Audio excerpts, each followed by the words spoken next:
Hi, I'm James Oviedo with ATC Lifebuilders podcast, and welcome. Aristotle said that we are what we continually repeat. What a beautiful, old, incredible quote that still holds true today. See, the chase for excellence is not an act, but it's a habit that requires our attention, a habit that requires us to focus and repeat every day in order to make ourselves better. ATC Life Builders, ATC stands for Always Thinking Community. The Life Builders part is self explanatory and also is the essence why we started this organization back in March of 2006. ATC is designed to create as many opportunities as possible to its community members to become healthy, educated, and productive, to have the ability to influence, to create purpose, to motivate, and to have the resources to make themselves better while they make the world around them better. That could be the mission of the organization they work for. That could be the relationship with their family. But most important of all is that the work begins with you, inside yourself. It's important that ATC shares all the time discovery, development, and optimization. What does that mean? Well, that means that we find each other where we're at, and there's already resources and power within yourself, talents and gifts that can be moved to the second phase of development. And that provides you a self awareness, and you start recognizing that you're not held to maybe traumas of the past, belief systems that are false about yourself, saying that you're not good enough to receive this or that or do this or that. And when you work through those areas of yourself and begin to develop and hone the positive and good aspects that are in you already, then you can move to optimize yourself as a human being. But see, just don't stay there, because we're not in it alone. We move up to optimizing our lives in such a way that we can interconnect with the community as a whole and say, hey, I like doing this, or I like doing that, or this project really speaks to my heart. And you become that subject matter expert. You become that go-to person, or maybe you just become that helping hand that's needed in a group to reach its solution. All in all, community is important in the ATC part because it's common unity when you break it down. But if we're to be asked, hey, what is the identity of ATC? I would tell you it's humanity. ATC's identity is humanity. We are blessed by the fact that we have listeners and followers that for years have supported us and understand the strength that we have when someone shows up and can fill in the gap where someone else may not have that strength. And because you coalesce together with these strengths, you have the ability to problem solve, to create ideas and solutions that you cannot see by yourself. Because truly, we are not in it alone. I've never believed that statement that you pull yourself up by your own bootstraps. You come into the world when you're born with help. And guess what? When it comes time for your expiration, when it comes time for you to transition from this world to another place, well, you're going to need a little help. Your family members will be there, your friends will be there. And that's another food for thought. What do you want your life now to be until that moment when that time comes? What would you want your friends and your relatives gathered around when you're done with this part of life? What do you want them to say? How do you want them to think of you? Well, you got to think about that for a minute. And whatever it is that you come up with, you need to now work to this present moment and go, I want to work towards being that kind of person. So I am a contributor and not a consumer of life. I'm offering something that helps the world be that much better. And it's not an easy task, see, because working on yourself is a daily, daily endeavor. And we need some sort of process that shows us how we can influence ourselves. Everything from eating well to meditation to maybe you're a praying person, whatever it is that may be that gets you in that place to help you develop into a better person. That's what we're all about. And we offer these opportunities by providing um, multiple resources, coaching, training, development in classes. Um, these interviews that we'll be doing in the future, uh, focusing on certain areas that help us to become better. Some of these areas that we believe are seven actually in the ATC philosophy or way of thinking, and that's that we have seven areas that if we balance them correctly, actually serve to indicate, are we a good leader or are we a bad leader? Could we tweak this area a little bit better? Are we doing okay? And that's faith, family, friendship, fitness, firm, finances, and fun. Now, those seven areas are key, and let me just briefly explain. We'll get into another program a little bit more in depth, but the basic explanation of the seven F's is, and the importance is maintaining them in balance. For example, um, you could be a person of faith, and faith is important in the seven F's because it could be faith in a higher power, it could be faith in yourself or a mantra, or whatever it is that your go to a thing that centers you. Um, Again, for me, it's faith in a higher power. But so if I was a praying man and you know I was this incredible faithful person, yet I mistreated my family, I'm already starting to f up the seven F's. If you follow my train of thought, if I do well in faith, not so good in family. My friends are like, I'm all about my friends and not my family. I have um, a great health and I constantly work out, so I'm fit and I eat well. And I have a great job. My finances, I'm building generational wealth. And yet I'm not really that much fun to be around with. I seem to be as grumpy uh, with my friends when I'm out and when I'm having fun, and more someone who creates problems. And I bring the same thing to fun that I do with my family. You see how the seven F's are off kilter. So, in order for you to be a successful leader and be able to grade yourself as that's a successful leader, is a person whose faith is well aligned, a person who treats his family with love and care and devotion, a person whose friends is a reflection of that same thought of compassion and empathy that they live, and that their fitness is tied into almost being an investment so they can enjoy their friends, the friends can enjoy them, they can enjoy family together, and it is a lifestyle.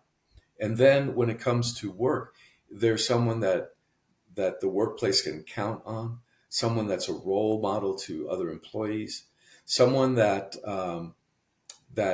gets maybe awards, or if not, they're always the go-to person, that person that helps others to succeed in their projects or helps the mission of the organization to be successful. So they're well balanced in that area.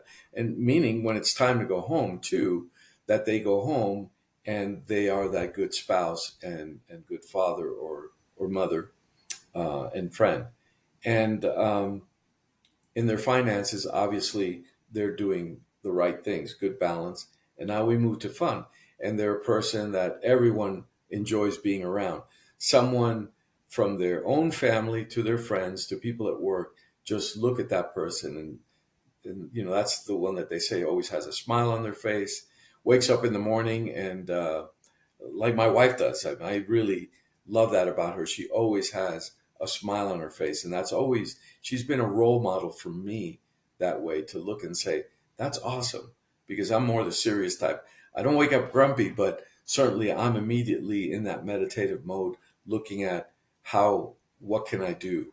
And that brings a smile to my face, but not like my wife, boy. She just wakes up and there's that beautiful smile for the world. And that's awesome. You see, someone along the 7Fs can also influence and help you develop as well. So imagine what you could do with the 7Fs.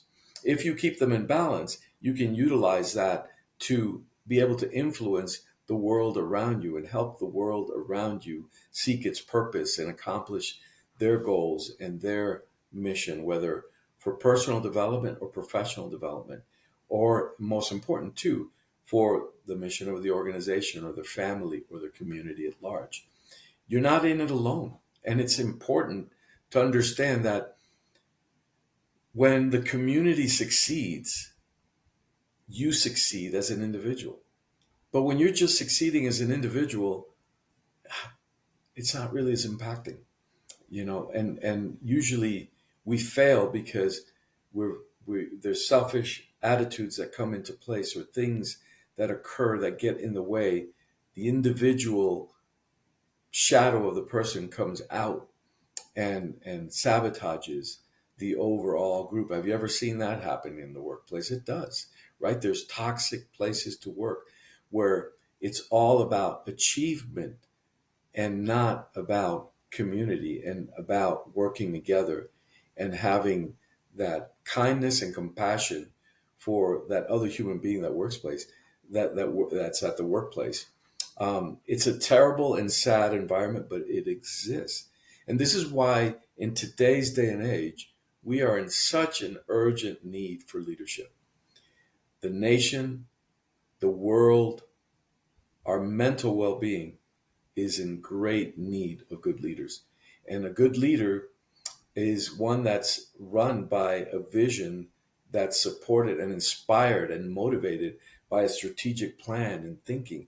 It doesn't just happen, but it's something that you can define, document, and look at and say, how can I move to be this kind of a person?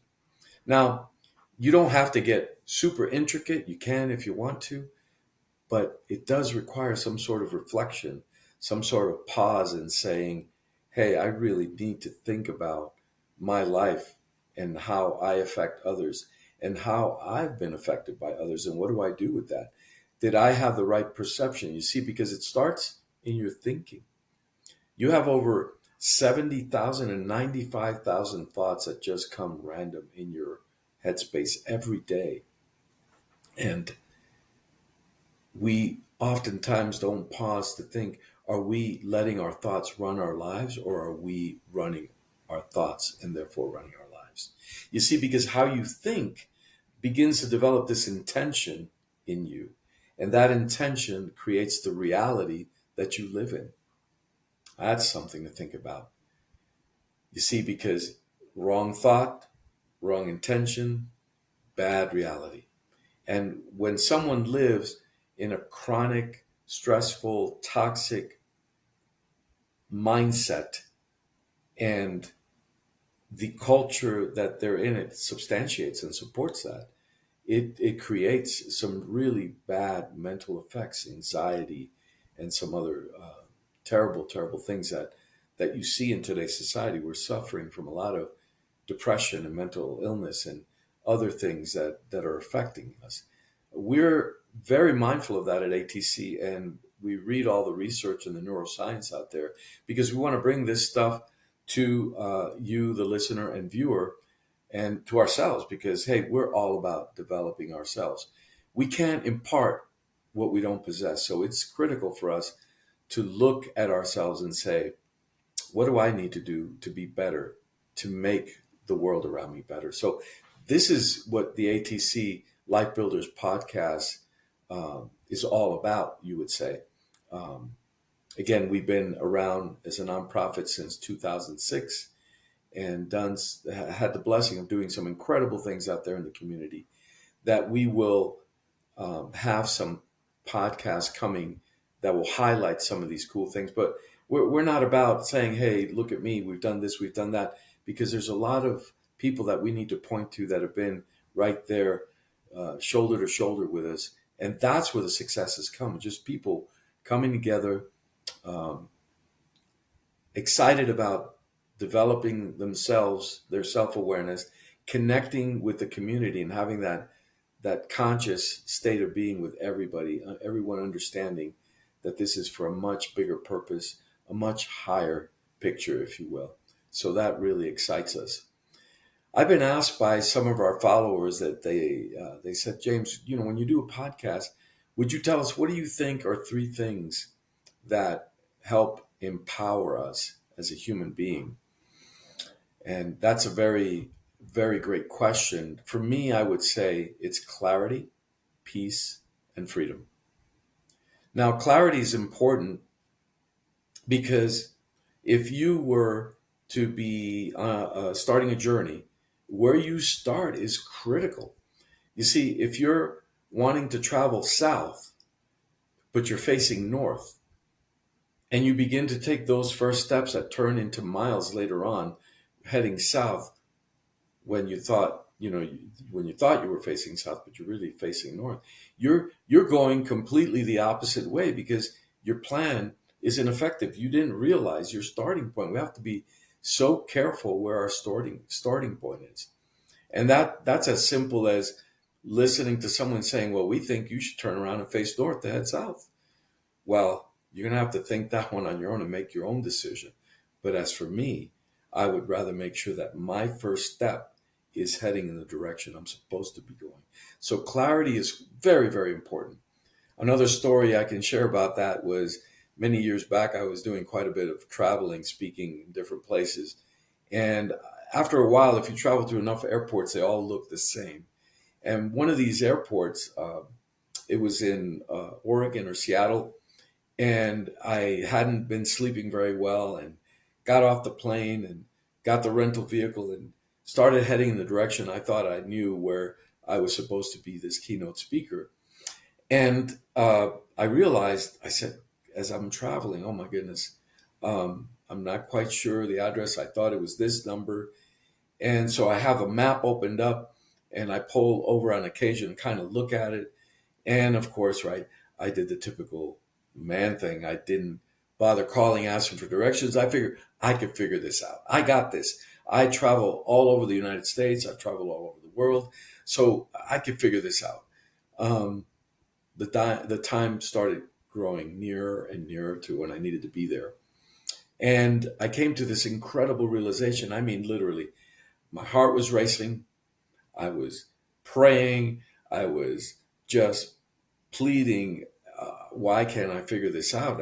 Time's running out for me. And then I noticed, I looked at the map that I was looking at was a Los Angeles map trying to find a Seattle address. You see, that would have never worked, no matter what my intention was, no matter how much or how hard I cried or prayed. So, comical moment because I was able to get my bearings, readdress, regroup, and have the right starting point to find where I'm going. If you don't start out well, you're not going to end well. And sometimes you need to pause and stop and realize maybe I'm using the wrong map for the wrong place. You have to have clarity. And of course, it's important. I'm glad the wheels of the bus didn't fall off too badly, that I had the conscious of mind to regroup. You see, that's the peace part. You have to be in balance and take a moment and a pause and go, let me reassess this because what I've been doing is not working. And Einstein had a great quote on that is someone that keeps repeating the same thing, thinking that they're going to get different results. It's craziness, right? So when you pause and you have that peace, you're able to understand that there's an error here and that you need to make an adjustment on your journey. And you do. Peace gives you that clarity to look at where your starting point was, where you are in the present moment, and where you're supposed to be going and traveling. Peace is that in-between place. It's that balance in the present moment. And it's often overlooked, but it's why when you get in those stressful situations that you take a minute and breathe and relax and center and refocus. That peaceful moment is very critical. It helps you realign, it helps you reassess, and it helps you in moving forward with clarity. Now you're really clear, and now you have peace. And now the last part is freedom. So freedom is very important, and it can kind of explain itself, right? Being free, but it can be a dangerous trap. And there's an interview that we'll share in the future in our Timeless Truths uh, catalog of YouTube videos that we have. And I was asked that question in regards to um, enslavement or empowerment. And one of the things that came up from my reflection is that sometimes it's a thin line between being enslaved and being empowered. You see, you can be empowered to do something, but that empowerment could actually enslave you. Now, what do I mean? In that interview, I pointed out to a well known story in the biblical text of Israel being in Egypt enslaved to Pharaoh. Today, we have incredible pyramids that were built by the Israelites, monuments that have stood the test of time. Yet, those incredible structures that are just beautiful um, reflect a time when a group of people were empowered by being provided bricks and mortar and all this stuff, and said, "Here, build this." So on the backs of their enslavement, these pyramids were built. And Israel, as you know the story, if you've seen the cartoon The Prince of Egypt, or if you know anything about this particular story, um, they were eventually able to realize that they needed their freedom, that they could not stay where they were under such a burden and such mistreatment.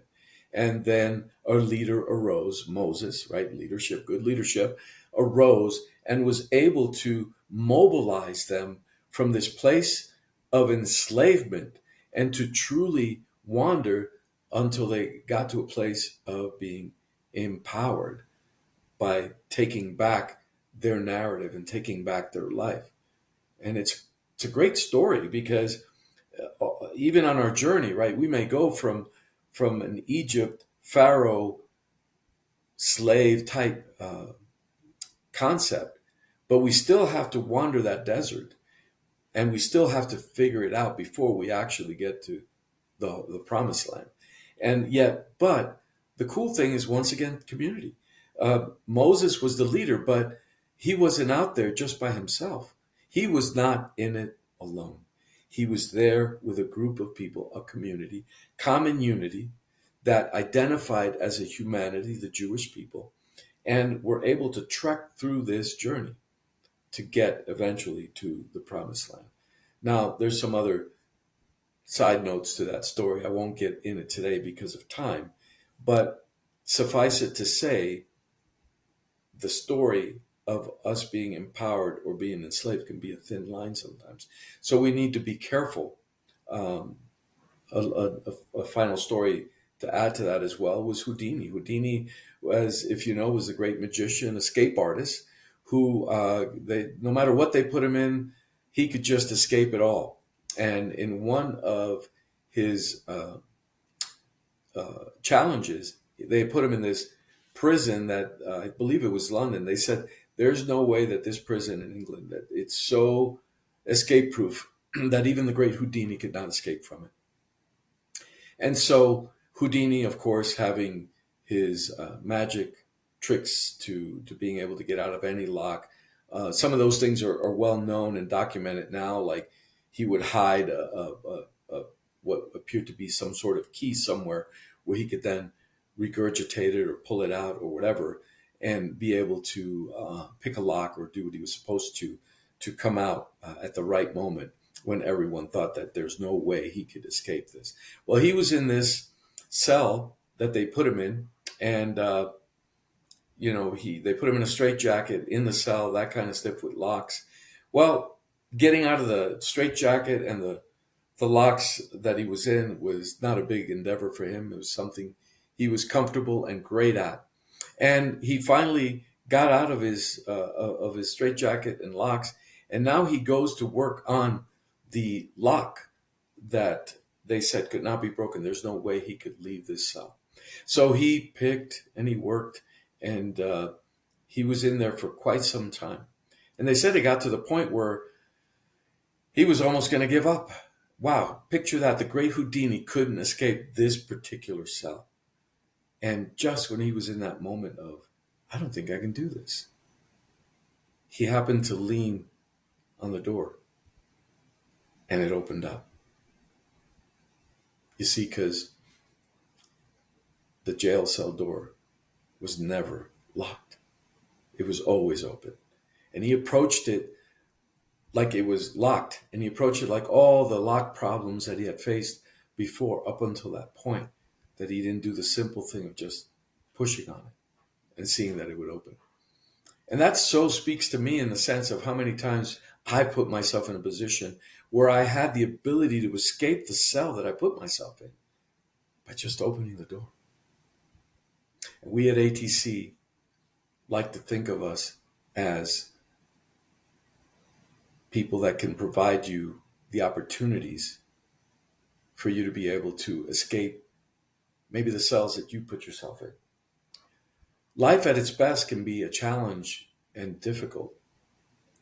And the cool thing is, we're not teaching anyone or sharing with anyone to escape anything. This isn't about escaping, but this is about going inward to be able then to go outward in the world and make a difference and make a better place and release some people that are walking around like they're free, like they're empowered, but they're really, really enslaved. ATC is about helping you discover, develop, and optimize your life in such a way that will change those around you and the world around you as well. ATC Lifebuilders is here for you, and we look forward to the future podcasts with our guests and with interviews that I'll be a part of as well. In the meantime, I just wish you well and thank you for spending this short time with me. And please keep living, keep learning, keep loving. I'm James Oviedo with ATC Lifebuilders Podcast. We'll see you next time.